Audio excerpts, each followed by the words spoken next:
Compare பண்ணுறது. நான் எந்த குறையும் இல்லாட்டி, எந்த அந்த ஃபினிஷிங்கில் எந்த பிரச்சனையும் இல்லாட்டி, வீட்லேயோ மற்ற விஷயங்களையோ படிப்புல எதில் இல்லை. இது நான் சொன்னது வீடு விஷயம் மட்டுமல்ல, தொழிலில், பிள்ளைகளில், ஸ்கூல் படிப்புகளில், அந்த இதில் எல்லாத்துலையும் இதில் எதுவுமே இல்லைன்னு வைங்களேன், அடுத்தவனோட கம்பேர் பண்ணி விடுறது. ஒருத்தர் வந்து நான் நல்லா கட்டிக்கிறேன், மாஷா அல்லாஹ், எல்லாருக்கும் நல்ல திருப்தி அப்படின்னு சொல்லி. ஆனால் உங்களோட ஊரில் ஒப்பிடா ஒரு 8வது இடத்துல வருது. 8வது இடத்துல அவர் ஒரு 4வது இடத்துல நினச்சி பாருங்க. நீங்கள் எதை ஃபஸ்ட்டு சொல்கிறீங்க, அந்த அவர்கிட்ட வீடு அது இந்த லெவலுக்கு வர. நான் உங்களுக்கு எங்கெங்க டைல்ஸு வாதம், அந்த இடத்துல என்ன விவாதம், ஜன்னத்துல் என்னது ஃபிர்தௌஸா அல்லது என்ன மற்ற ஜன்னத்து அது நாண்டு 2 பேருக்கு இடையில என்ன விவாதத்தை இதாக்கி விட்டு அந்த லெவலுக்கு 2 பேர் வாதிச்சு அவன்கிட்ட 2 பேருக்கும் சம்பந்தம் இல்லாத சப்ஜெக்டை தலை போட வைக்கிறது யாரு? நம்ம. அப்போ அல்ஹம்துலில்லாஹ் சொல்லி வளர்க்குறோமா? அவனுக்கு அல்ஹம்துலில்லாஹ் இல்லாமாக்கிறோம், மாஷா அல்லாஹ் இல்லாமாக்குறோம், லா ஹவ்ல வலா குவத்த இல்லா பில்லாஹ் இல்லாமாக்குறோம். இதே தான் இது பள்ளிவாசல்ல இந்த பிரச்சனை ஏற்படுத்தி விடுறது. பள்ளிவாசல்லையும் பெரிய பள்ளியையும் தக்கியா பள்ளின்னு சொல்லுவேன், அந்த 2 பள்ளியும் பிரச்சனை ஆக்கி விடுறது. அந்த மிம்பரை சின்ன பள்ளியாக இருந்ததுக்கு வரவில்லை, பெரிய பள்ளியை விட நல்ல ஒரு பெரிய ஒரு மிம்பர் ஒன்று அடிச்சிக்கிறான்னு சொல்கிறது. தலைவருக்கு கேள்விப்பட்டுறாங்க, அவர் அல்லாஹ்வுடைய பாதையில் செலவழிங்கன்னு மறுபடியும் என்ன எடுத்து மிம்பரை டபுள் ஆக்கி விடுறது. நடக்கலையா ஊர்களில் ஃபித்னா? இதெல்லாம் நம்ம மார்க்கத்தின் பேரால் செய்யக்கூடிய ஃபித்னா. இதை நம்ம ஃபித்னா நினைச்சதே இல்லை, இதை நாங்கள் ஃபித்னா நினைச்சதே இல்லை. ஆனால் நாங்கள் என்ன செய்கிறோம், அவனுக்கு உலக ஆசையை கூட்டி மார்க்கத்துடைய எண்ணத்தை என்ன செய்யணும், இப்போ நம்ம ஃபித்னாவாக மாறுறோம். ரப்பனா லா தஜஅல்னா ஃபித்னத்தன் லில் கௌமில் காஃபிரின். காஃபிர்களுக்கு அதான் ஒன்று காஃபிர் 2 பேருக்கு தான் அதான், அதாவது காஃபிர்களான அநியாயக்கார கூட்டம், தாலிமின் அநியாயக்கார கூட்டம், இந்த 2 பேருக்கும் நம்ம ஃபித்னாவாக என்ன செய்யக்கூடாது, மாறக்கூடாது என்றது. இப்போ யாருக்கு ஃபித்னாவாக நம்ம மாறிக்கிறோம்? மூமின்களுக்கு ஃபித்னாவாக, சகோதரனுக்கு ஃபித்னாவாக. எப்படி நமது மனைவி பிள்ளை நமக்கு ஃபித்னாண்டு வருதோ, அதுவும் அவங்க எதுவும் செய்யாம அவங்களோட இயல்பு நிலையில ஃபித்னாண்டு வருது, நம்ம ஃபித்னாவா என்ன செய்யறோம், மற்றவர்களுக்கு மாறுகிறோம் என்பதை நம்ம என்ன செய்ய வேண்டும், புரிந்து கொள்ள வேண்டும். இது நம்ம வரக்கூடாது, ஏற்படுத்தக்கூடாது. கம்பேர் பண்ண உலகம் என்று வந்த அற்பமாக இருந்தாலும் உயர்வாக இருந்தாலும் அவனுக்கு அல்ஹம்துலில்லாஹ் என்ற திருப்தியை மட்டும்தான் என்ன செய்யணும், நம்ம உண்டாக்கணும். இது முதல் அம்சம். 2வது, நாங்களே நம்மளை ஃபித்னாக்குள்ளாக்கி கொள்ளுது. அது என்ன அப்படி என்று சொன்னால், அல்லாஹு தாலா எங்களுக்கு ஒரு ஃபித்னா இல்லாத ஒரு வாழ்க்கை முறையை, ஒரு சூழ்நிலையை, மனசஞ்சலம் இல்லாத சந்தர்ப்பங்களை நிறைய தந்திருப்பான். இது வந்து ஆசைப்பட்டு சில விஷயங்களை நமக்கு பழக்கி கொள்றது. பழக்கினா உண்மையான வார்த்தை சொல்ல முடியாது, உண்மையான வார்த்தைகள் பேச. உதாரணமா உலகத்தில் ஆட்சி எடுத்து வச்சு சொல்றேனே, ஆட்சி என்பது உலகத்தில் அல்லாஹு தாலா ஒரு சிலருக்கு அருளாகவும் ஒரு சிலருக்கு என்ன தண்டனையாகவும் அல்லா தாலா வைக்கிறான். ஆட்சி கிடைச்சிட்டு ஆட்சியாளர்கள் ஆண்டு கொண்டிருக்கிறாங்க, அவங்க நல்லது செஞ்சா நல்லது கூடி, கெட்டது செஞ்சா அல்லாட்டே என்னது அவங்களுக்கு தண்டனை. இப்படித்தான் நம்ம நினைக்கணும். நம்ம போய் அதுக்குள்ள பூந்துக்கிறது, நுழைஞ்சிக்கிறது. எப்படியா ஒரு சந்தர்ப்பம் கிடைச்சா, ஒரு மினிஸ்டர்கிட்ட செக்ரட்டரியோட சலாம் சொல்ல கிடைச்சாலும் சரி, போய் அதில் அகப்பட்டுக்கிற. நீ அடையாளப்படுத்தப்பட்டு விட்டால் உனக்கு உண்மையை சொல்றதை நீ பாரமாக்கி கொள்றியா இல்லையா? நீ உண்மை சொல்றத உனக்கு பாரமாக்கி கொள்ற. நீ எவ்வளவுக்கு அறிமுகமற்றவனாக இருக்கிறாயோ, ஒதுங்கிக்கிறாயோ, அந்தஸ்துக்கள்ல லிங்க் பண்ணாம இருக்கிறாயோ, உனக்கு நிறைய உண்மை என்ன செய்யலாம், பேசலாம். நீ ஃப்ரீயா இருக்கிற, சந்தர்ப்பம் உனக்கு சுதந்திரமா இருக்குது. நீ கிடைக்கிற எம்பசடருக்கெல்லாம் கை கொடுக்குற பழக்கம் உனக்கு வந்துச்சுண்டா, நீ கிடைக்கிற அந்தஸ்துக்கெல்லாம் உனக்கு போய் அவர்களோட பழக்கத்தை ஏற்படுத்துகிற பழக்கம் வச்சுன்னா, நீ இப்போ நிறைய யோசிக்க வேண்டியது. ஒரு உண்மையை பேசுகிற சந்தர்ப்பத்தில் அந்த இவர் அவர் என்ன உனக்கு பழக்கமே, அப்போ அவருடைய ஒரு ஃபோன் காலில் நீ என்ன செஞ்சிருவாய், கீழே அடங்கக்கூடிய நிலைமைக்கு வந்துடுவாய். இந்த நிலைமையை நம்ம உண்டாக்கிக்கொள்ளணுமா? நிறைய இஸ்லாமிய அறிஞர்கள்ட்ட வரலாற்றில் மிக முக்கியமாக சொல்லலாம் சுஃபியான் தௌரி ரஹிமஹுல்லாஹ் அவர்கள் இந்த விஷயத்தில் மிச்ச கவனமாக இருந்தாங்க. அவங்களுக்கு உண்மை சொல்வதற்குரிய சந்தர்ப்பங்களை ஃப்ரீயாக வச்சுக்கிட்டு இருந்தாங்க. நான் இதுக்குள்ளே போனேன்டா எனக்கு என்ன மார்க்கம் பேசுறதுக்கு கஷ்டமாக இருக்கும், தொழுகிறதுக்கு எனக்கு என்ன செய்யும், கஷ்டமாக இருக்கும். நீ ஒரு வசதிக்கு பண்ண சிலருக்கு வந்து 2 இருக்கும். ஒன்று ஒரு 5000 சம்பாரிச்சுக்கிட்டு இருப்பார், ஒரு 5000 சம்பாரிச்சுக்கிட்டு இருப்பார். இன்னொன்றில் ஒரு 8000 இருக்கும். இதில் கொஞ்சம் மார்க்க ரீதியான சூழல்களில் கொஞ்சம் பிரச்சனை இருக்கும். 5000ல் அந்த சூழலில் பிரச்சனை இருக்காது. இப்போ எல்லாம் உனக்கு எதை ஃப்ரீயாக மார்க்கத்தை வச்சுக்கிறான், உலக தேவையெல்லாம் நிறைவேற்றிக்கிறான். நீங்கள் மாற்றி அதுக்குள்ளே போனீங்கன்னு வைங்களேன், உங்களுக்கு ஸ்டார்டிங்க்கு அது லேசாக இருந்தாலும் திருப்பி விலகி வர்றதுக்கு என்ன செய்யும், அது உங்களை பாரமாக்கி. இப்போ யார் உங்களை அதுக்குள்ள நீங்கள் மூழ்கடிச்சு கொண்டீங்க? அல்லாஹ் உங்களுக்கு ஒரு உஸ்அல வச்சதை, ஒரு சந்தர்ப்பமாக வச்சதை நீங்கள் என்ன செஞ்சிட்டீங்க, உங்களோட சந்தர்ப்பத்தை நெருக்கி கொண்டீர்கள்.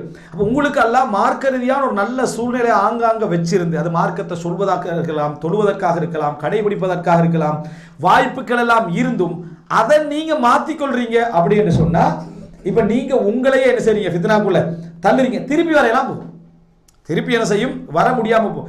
நீங்க எந்த ஒரு வசதிக்கு பழகினாலும் அது உங்களோட வாழ்க்கையில அத்தியாவசியமா மாறிடும். உலகத்துல நீங்க எந்த ஒரு வசதிக்கு பழகினாலும் வாழ்க்கையில அத்தியாவசியம் போல மாறிடும். அதுக்கு முன்னால அது உங்களுக்கு அத்தியாவசியமா இருக்காது. ஸோ இந்த வசதிகள் எதுலையும் மார்க்கம் இடிபடக்கூடிய, மார்க்கம் நெருக்கடிக்குள்ளாக்கக்கூடிய சூழலாக இருந்தால் நீங்கள் என்ன செய்யணும், அதில் மிகவும் கவனமாக இருக்க வேண்டும். மூன்றாவது அன்புள்ள சகோதரர்களே, நமது பிள்ளைகள், நமது மனைவியர்கள் அல்லது மனைவிமார்கள் அவர்களது கணவன்மார்களை நம்ம ஃபித்னாக்குள்ள தள்ளுறமான்னு பார்க்கணும். அவருடைய தீனை விட்டு திசை திருப்பக்கூடிய ஒரு இடத்துக்கு நம்ம அவரை கொண்டு போய் வச்சிடுறோமா? பிள்ளைகளை திருமணம் முடித்து கொடுப்பதாக இருந்தாலும் திருத்துறோம் என்ற பெயரில் ஒரு பொருத்தமில்லாத துணையை கொண்டு வந்து என்ன செஞ்சிடக்கூடாது, வச்சிடக்கூடாது. தங்களுடைய ஸ்டேட்டஸுக்கு ஈக்குவலாகி நல்லா இருக்குது, அந்த ஒரு சமநிலை பேணப்படுகிறது அப்படி என்பதற்காக அவங்களால நாளை திசை திரும்பலாம் என்ற ஒரு குடும்பத்துக்குள்ள போய் நம்ம துணையை சேர்ப்பது நம்மளோட பிள்ளைகளை எங்க கொண்டு போய் சேர்க்கிறோம்? மார்க்கத்தில் ஃபித்னாவாகிற ஒரு இடத்துல கொண்டு போய் என்ன சேர்க்கிறோம். நம்ம திருத்தி வருவோம்னு பார்த்தா அவங்க மாறி போயிட்டாங்கன்னா, இல்லை நீ தான் ஃபித்னாவாக்கிட்ட, நீ தான் என்ன செஞ்சாய், அவங்களுக்கு ஒரு என்னது ஒரு ஃபுஸ்ஹாவால இருந்த ஒரு நல்ல ஒரு சந்தர்ப்பத்தை நீ நெருக்கடிக்குள்ளாக என்ன செஞ்சாய், கொண்டு போய் வச்சாய். மார்க்கத்தில் பிறழ்வி ஏற்படுத்துகிற மாதிரி ஒரு ஸ்கூலில் சேர்த்துருவான். நல்ல ஊரில் ஒழுக்கத்தோட படிக்க முடிஞ்ச, ஒழுக்கத்தோட எந்த ஸ்கூல்லையும் படிக்கல அது வேறு விஷயம், ஆனால் இருக்கிற லெவலில் ஒரு மினிமம் லெவலில் படிக்க முடிஞ்ச ஒரு ஸ்கூலில் சேர்த்துருப்பான். ஆனால் ஒரு ஸ்டேட்டஸுக்காக அல்ல எதிர்கால தொழிலை நினச்சி எங்கேயோ கொண்டு போய் சேர்த்துட்டு அதுலேருந்து நிறைய கேள்விகள் வரும். ஜும்மா தொழ முடியவில்லை, இது எப்படி கடைபிடிப்பது, இஸ்லாத்துடைய வழிகாட்டல் என்ன, ஜும்மா தொழ முடியவில்லை இஸ்லாத்து வழிகாட்டல் என்ன, ஜும்மா தொழுவது விளங்கிட்டா அது கேள்வி எப்படி தெரியுமா, ஜும்மா தொழ முடியல இஸ்லாத்துடைய வழிகாட்டல் என்ன. அதுக்கு பிறகு இன்னொரு கேள்வி என்னன்னா, அங்கே அதாவது கிறிஸ்தவ பாடல்களை சொல்லி ஆரம்பிக்க, இதுக்கு இஸ்லாத்துடைய வழிகாட்டல், இதுக்கு இஸ்லாத்துடைய வழிகாட்டல் என்ன, அவனை முஸ்லீம் இஸ்லாத்துக்கு மாற்றணும் யாரு அந்த ஸ்கூலு, அதான் முடியவில்லை. அப்போ நீ இங்கே வந்துடணும், அதுவும் முடியவில்லைன்னா அப்போ நாங்கள் என்ன வழிகாட்டல் செய்ய, அடுத்து கிறிஸ்தவ அல்லது கிறிஸ்தவம் இஸ்லாம்னு அங்கீகரிச்சுட்டு பேத்துடணும். அதுதான் கடைசியாக வந்துடுது. கிறிஸ்தவம் அத்தியானு சமாவியா, வானத்தில் வந்த மார்க்கங்கள் 3 சேர்த்து விட்டாங்க. வானத்திலிருந்து வந்த மார்க்கலாம் 3 எது, இந்த யூத கிறிஸ்தவ இஸ்லாமிய மதம் என்ன முஸ்லீம்களோட மதம், வானத்திலிருந்து வந்த மார்க்கம், சரிதானே? அந்த லெவலுக்கு கொண்டு வந்துட்டாங்க. இந்த மாதிரி நடக்குதா இல்லையா? இப்போ கொண்டு போய் சேர்த்த பின்னால அவன் திடீர்னு என்ன செஞ்சிடறான், அவர் ஹாஃபிஸ் 5 நேரம் தொழுவிக்கிறாரு, நல்ல மார்க்கம் தெரியும், நல்ல வசதியானவர். கொஞ்ச நாளில் பார்த்தா முஸ்லீம் அல்லாதவரோட திருமணம், முஸ்லீம் அல்லாத நடந்த சம்பவங்களை முஸ்லீம் அல்லாத திருமணம். சுப்ஹானல்லாஹ், எப்படி வளர்த்தீங்க, குர்ஆனை பாடமாக்கி விட்டீங்க, அவ்வளோதான், வேற ஒன்றும் செய்யலை. மற்ற எல்லாமே அவர்கிட்ட இருந்ததெல்லாம் இஸ்லாம் அல்லாத சிந்தனை போக்கு தான். அடையாளங்கள் இஸ்லாமாக இருந்தது, கோர் என்ன இஸ்லாம் அல்ல. அவர் யார் இந்த ஃபித்னாக்கு கொண்டு போய் சேர்த்தது? அவர் தான் என்ன செஞ்சாரு, கொண்டு போய் சேர்த்தார். அப்ப ஃபித்னாக்கு உள்ள ஆக்குறது யார் என்பதை நம்ம கவனமா இருக்கணும். எங்க சேர்க்கிறோம், எப்படிப்பட்ட இடத்துல சேர்க்கிறோம் என்பது முக்கியம். இல்லாமல் இந்த குழந்தைகளுடைய வளர்ப்பா இருக்கலாம், அதே போல தங்கள் மனைவிமார்கள் ஒழுக்கமான ஒரு நல்ல சூழல்ல வச்சுக்கிட்டு இருப்பாங்க. இவர் என்ன அவங்க அபாயா உடுத்துக்கிட்டு கட்டுப்பாட்டோட எல்லா மார்க்கத்தோடு இருப்பாங்க. இவருக்கு என்ன தேவைன்னு சொன்னா கொஞ்சம் முடனா இருக்கணும், கணவருடைய தேவை. இப்போ பார்த்தாலும் போத்திட்டு போகிறாங்க, அப்புறம் இவரோட ஃப்ரெண்ட்ஸ் மாதிரி இவருடைய ஸ்டேட்டஸுக்கு அது என்ன பிடிக்கிற கொஞ்சம் ஒரு முடனா அப்படி அபாயா பற்றி ஆய்வுகளை தேடுறது. நீ என்னது அபாயா பற்றி ஆய்வு தேட, நீ போடுறது அபாயாவா இல்லையா கன்ஃபார்ம் தானே, அப்போ என்னது ஆய்வு பண்ணணும், ஆய்வு பண்ண வேண்டிய அவசியம் இல்லை. நீ போடுறது அபாயாண்டு கன்ஃபார்ம், அதுக்கு மேலே அனுமதிக்கா இல்லையான்றது வேறு அம்சம். நீ உன் மனைவி போட்டுக்கொண்டிருக்க அபாயான்றது உனக்கு கன்ஃபார்ம் தானே. ஆய்வு செஞ்சு தேடி பார்த்து கொஞ்சம் நேரத்துக்கு போகிற முடிவில் என்னடான்னு பார்த்தா, இந்த பயானுகளுக்கு நாங்கள் பயான் பொதுவாக தமிழ் பயான்கள் கேட்குறதுல இங்கிலீஷில் தான் அதுலேயும் ஒரு மாடர்ன் விளங்கிட்டா, உன்ன மொழி தமிழ் தானே. எல்லா நபிமார்களும் இங்கிலீஷ் படிக்க நினைச்சாங்களா, ரசூல் ஸல்லல்லாஹு அலைஹி வஸல்லம் அவங்க மக்காவுக்கு வராங்க. எல்லாரும் இப்போ எல்லாருடைய பிரச்சனைன்னா இங்கிலீஷில் என்ன ஒரு ப்ரோக்ராம், இங்கிலீஷில் நபி எல்லாம் இங்கிலீஷில் அனுப்பியிருந்தா இங்கிலீஷ் நபி அங்கே வச்சுட்டு இருப்பாங்க. நபிக்கு பதிலாக யார் யார் உலமா கழிக்கிறான் அவன் இங்கிலீஷில் என்ன செய்கிறாங்க, ப்ரோக்ராம் செஞ்சு கழிக்கிறாங்க. அதான் ஆங்கில மொழியில் உள்ளவங்க கேட்கணும், அவ்வளோதான்.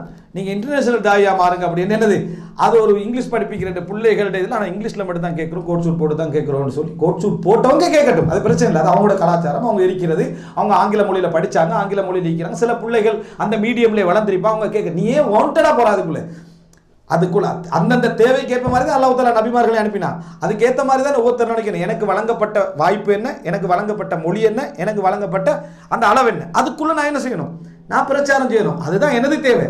அந்த தேவையை விட்டுட்டு இந்த மாதிரி சிந்தனை போக்குக்கு என்ன செய்யறது போகிறது. இப்படியே போய் என்னடான்னு பார்த்தா திடீரென என்னது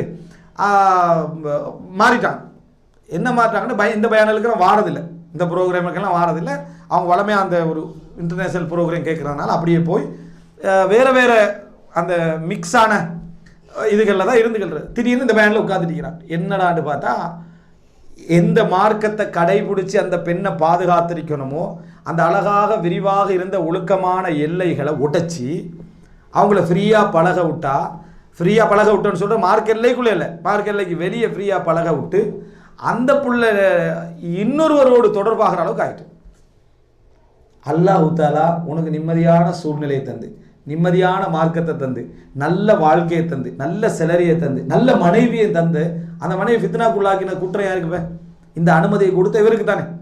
அப்போ இந்த அதுக்கு பின்னால அவங்களே திருப்பி சொல்லிட்டாங்க, நீங்க தான் நான் கெட்டு போக காரணம், நீங்க தான் நான் கெட்டு போக காரணம் அப்படின்னு சொல்லி. அல்லாஹ்விடத்துல ரெண்டு பேரும் குற்றவாளியாக இருந்தாலும் காரணின்னு ஒன்று இருக்குதா இல்லையா? இது யாருக்குள்ள ஃபித்னாவாக்குறது? அப்ப நம்ம ஒரு கட்டை தளர்த்த போகிறோம் என்றால் நம்ம ஃபித்னாக்குள்ளாக்க போறமானத்தை யோசிக்கணும். நாங்க நல்லவர்கள் என்ற அடிப்படையில் நம்ம ஃபித்னாக்காரர்களே நினைச்சிடக்கூடாது. எத்தனையோ அறிஞர்கள் அவங்களுடைய துவாக்கள் கபூலாக்கப்படுற நிலைமையை கண்ட உடனே அவங்களே பயந்துட்டாங்க, நான் மக்களுக்கு ஃபித்னாவாக மாறிவிடக்கூடாதுன்னு. ஏன்? இவர் துவா கபூலாகிறத மக்கள் கண்டாங்கன்னு வைங்களேன், இவருடைய அற்புதமான அந்த ஈமானிய உணர்வை மக்கள் கண்டுட்டாங்கண்டா உடனே அடுத்தது இவர் என்ன மக்களுக்கு ஃபித்னாவாக மாறிடுவார்.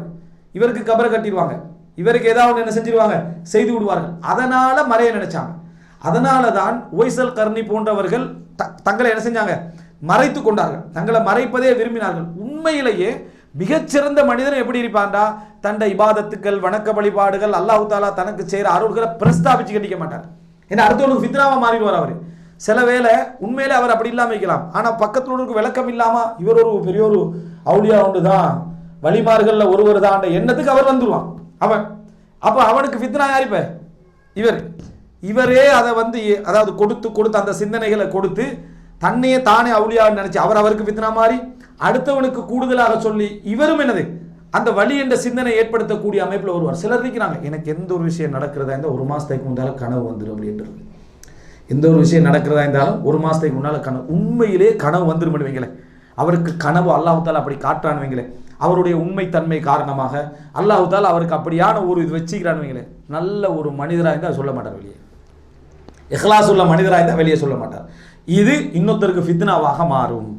என்னை அவன் உயர்த்தி நினைப்பதற்கு இது காரணமாக என்ன செய்யும், அமையும். தனது நல்லறங்கள் மற்றவருக்கு போய் சேரக்கூடாதுன்னு நினைப்பான தவிர தெரியப்படுத்தி நினைக்க மாட்டான். நல்ல ஒரு மனிதன் என்ன செய்ய மாட்டான், தெரியப்படுத்தி கொண்டிருக்க மாட்டான். ஆனா இவர் தெரியப்படுத்துறது. ரெண்டாவது, இதெல்லாம் கனவுல சும்மா அந்த பகல்ல தூங்குற டைம்ல ஒரு யோசனையில படுக்கிறது, யோசனையில தூங்குறது. சுனாமி வரதுக்கு ஒரு மாசத்துக்கு முந்தைய சுனாமி கனவுல கண்டாரா பழகிட்டா அப்படி ஒன்று சொல்றாங்க. அந்த யோசனை இருக்குதானே, அந்த மாதிரி யோசனையில தூங்குற டைம்ல வாரதெல்லாம் வகையுடைய கனவு மாதிரி என்ன செஞ்சிருந்தது, நினைச்சிருந்தது. இப்படியே ஒன்று நல்லது நடந்தா கூட அடுத்தவங்களுக்கு தெரியப்படுத்தாம தன்னை பாதுகாத்துக் கொள்ற நிலைமையில தான் ஒருத்தர் இருப்பார். இப்ப இது எல்லாமே எத்தனையோ நல்லறிஞர்கள் வாழ்ந்துட்டு போனவங்க மிக மிக ஆழமாக யோசிச்ச விஷயம் அதுதான். இந்த விஷயங்கள் தான். உதாரணமா இப்ப இன்றைக்கு அவுலியாக்கள் என்று சொல்லி கபர் கட்டி தர்கா வழங்கி கொண்டிருக்கிறவங்க அதிகமானவர்கள் யார்? உண்மையிலேயே இந்த உலகத்துல சாலிகாக வாழ்ந்தவர்கள். அல்லாஹ்விடத்துல அவங்களோட திறமை எங்களுக்கு தெரியாது, ஆனா இந்த உலகத்துல அவங்களுடைய செயல்பாடுகளும் வணக்க வழிபாடுகளும் சிறப்பா இருந்தது. அவங்களோட நடைமுறைகளை ஒன்று ரெண்ட கண்டு தான் இந்த நிலைமை, ஒன்று ரெண்ட கண்டுதான் அவங்களுக்கு தர்காவும் கபரும் அது இதுன்னு கட்ட ஆரம்பிச்சிட்டாங்க. அப்ப நம்ம தெரியப்படுத்தினா எப்படி இருக்கு, அந்த மாதிரி தெரியப்படுத்தக்கூடிய நிலைமை வருமாய்ந்தா நீங்க குர்ஆன்ல எல்லா இடத்தையும் பாருங்க, ஜுரைஜாக இருக்கலாம் அல்லது கஹ்வாசிகளாக இருக்கலாம், மரியம் அலைஹிஸ்ஸலாமாக இருக்கலாம், மூசா தாயார் இருக்கலாம், எல்லாருமே அல்லாஹ் இடத்துல இறை நேசர்கள். அவங்க யாரும் தங்களுக்கு நடந்ததை பிரஸ்தாபிச்சு சொன்னதா ஏதாவது இருக்குதா? எதுவுமே இல்லை. அல்லாஹ் அற்புதங்களை நிகழ்த்தி இருப்பான். அப்ப நாங்க இன்னொருத்தருக்கு ஃபித்னாவாக மாறக்கூடாது, இன்னொருத்தரை ஃபித்னாவுக்குள்ள அதாவது வீழ்த்தக்கூடாது. இதெல்லாம் நம்ம மிகவும் கவனமாக இருக்க வேண்டிய விஷயம். எமது செயல்பாடு இன்னொருத்தருக்கு ஃபித்னாவாகவும் என்ன செய்யக்கூடாது, நம்மளே அதுக்குள்ள அகப்பட வைத்து விடக்கூடாது, இன்னொருவரை நம்ம ஃபித்னாவுக்குள்ள என்ன செய்யக்கூடாது, வீழ்த்தக்கூடாது. நமது குடும்பம் பிள்ளைகள் பொறுப்பில் உள்ளவர்களை ஃபித்னாவுடைய சந்தர்ப்பங்கள் என்ன செய்யக்கூடாது, ஏற்படுத்தக்கூடாது. ஃபித்னா என்றால் மொத்த வடிவமே இதுதான். என்ன என்றால் உங்களை நீங்கள் இருக்கக்கூடிய மார்க்கத்திலிருந்து ஒரு ஹக்கிலிருந்து ஒரு உண்மையிலிருந்து கொஞ்சம் குறைக்குமாக இருந்தாலும் அது ஃபித்னா தான், கொஞ்சம் மனசஞ்சலத்தை ஏற்படுத்துமாக இருந்தாலும் அது ஃபித்னா தான். அதே போல ஒரு உண்மையை ஏற்றுக்கொள்வதற்கு அது தடையாக மாறுமாக இருந்தாலும் அது ஃபித்னா தான். இந்த அடிப்படையில் நம்ம இந்த உலகத்தை நம்ம நோக்கினோம்டா, யாராவது ஒரு பெரிய அந்தஸ்தர், ஒரு அமைச்சராக, ஒரு தலைவராக, ஒரு ஆட்சியாளராக, ஒரு முக்கியமான ஒரு உலக ரீதியான நெருக்கடிக்குள்ள நிற்கிறார்டா, அவர் அவசரமா உண்மையை எடுத்துக்கொள்ள வாய்ப்பு குறைவு. இதை ஃபித்னாக்குள்ளாகிறார், இந்த உலகத்துடைய ஃபித்னாக்குள்ளாகிறார். அப்ப அவரை நளினமா கையாளுறது, அவர் என்ன அவர் எங்களை நம்ம என்னப்பா உண்மையை ஏற்றுக்கிறாங்க இல்லை, நீனு அந்த இடத்துல இருந்தா இதை விட மோசமா இருக்க வாய்ப்பு இருக்கு, நீனும் அந்த இடத்துல இருந்தா இதை விட மோசமா நீ என்ன நினைக்கணும்டா, அவர் அகப்பட்ட ஃபித்னா இருந்து அல்லாஹ் என்னை ஆஃபியத்தோட வச்சுக்கிறானே, அதுக்கு அல்ஹம்துலில்லாஹ், அல்லாஹ் அவருக்கு நேர்வழியை காட்டட்டும் என்றுதான் நினைக்கணும். ஏண்டா இது உலக சிக்கல். ஒரு உலக பற்றெல்லாம் நம்மளுக்கு சூழ வந்து சேர்ந்துட்டு வைங்களேன், ஏற்றுக்கொள்ள கஷ்டப்படுவோம். ஒரு 50,000 சிலரி எடுத்துட்டு வைங்களேன், அதுல ஒரு ஹராம் கொஞ்சம் கலந்துக்கணும் வைங்களேன், வெளியே வரதுக்கு எவ்வளவு சோதனை ஆகும். உடனே இவர் சொன்ன, நான் தூக்கி வீசுறது உனக்கு எவ்வளோ சேலரி 600 ரியால் தான் அப்படின்ட்டு. நீ தூக்கி வீசிட்டு வரத்தான் செய்வேன் அவன் நினைப்பான். அவன் 50,000 இந்த வாரத்தை போராட்டமா இல்லையா? அப்போ உனக்கு அல்லாஹ் அந்த சந்தர்ப்பத்தை தரல, நீ தப்பி வந்துட்டேன்னா அல்ஹம்துலில்லாஹ் சொல்லு, பெருமை அடிக்காது. அல்லாஹ்வுக்கு சுக்ர் செய், பெருமை அடிக்காது. 50,000 அகப்பட்டவனுக்கு துவா கேளு. அல்லாஹ் அந்த சோதனையில் அவனை என்ன செய்யட்டும், வெளியெடுத்து வரட்டும். ரெண்டும் ஈக்குவல் அல்ல, ரெண்டும் என்ன ஈக்குவல் அல்ல. அந்த சோதனையில் அகப்பட்டவனுக்கு தெரியும் அந்த ஃபித்னாவுடைய பவர் என்னன்னு. இதுதான் மிக முக்கியமான ஒரு அம்சம். எனவே அன்புள்ள சகோதரர்களே, ஃபித்னா என்று வரக்கூடிய எல்லா இடங்களையும் தஜ்ஜாலுடைய ஃபித்னா என்று வரக்கூடிய விஷயங்களை என்ன நினைக்கிறீங்க? அவன் காற்று அற்புதத்தால் தீன்ல குழம்புவீங்க. நீங்க அவன் காற்று அற்புதத்தால உங்களோட தீன் குழம்பும். அதுக்கு தான் அந்த ஃபித்னான வார்த்தை என்ன செஞ்சது, அதுக்கு யூஸ் பண்ண. அவன் என்ன அடிக்கிறானா தண்டிக்கிறானா அதெல்லாம் இல்லை, அவனுடைய செயல்பாடுகளை உங்களோட தீன் என்ன செய்யும், ஆட்டமுற ஆரம்பிக்கும் என்றதான் அது காரணம். அதனால தான் துன்யாவை ஃபித்னான்றது, ஃபித்னத்து துன்யா என்று சொல்றது. எனவே இந்த விஷயத்தில் நம்ம மிகவும் கவனமாக என்ன செய்ய வேண்டும், இருக்க வேண்டும்.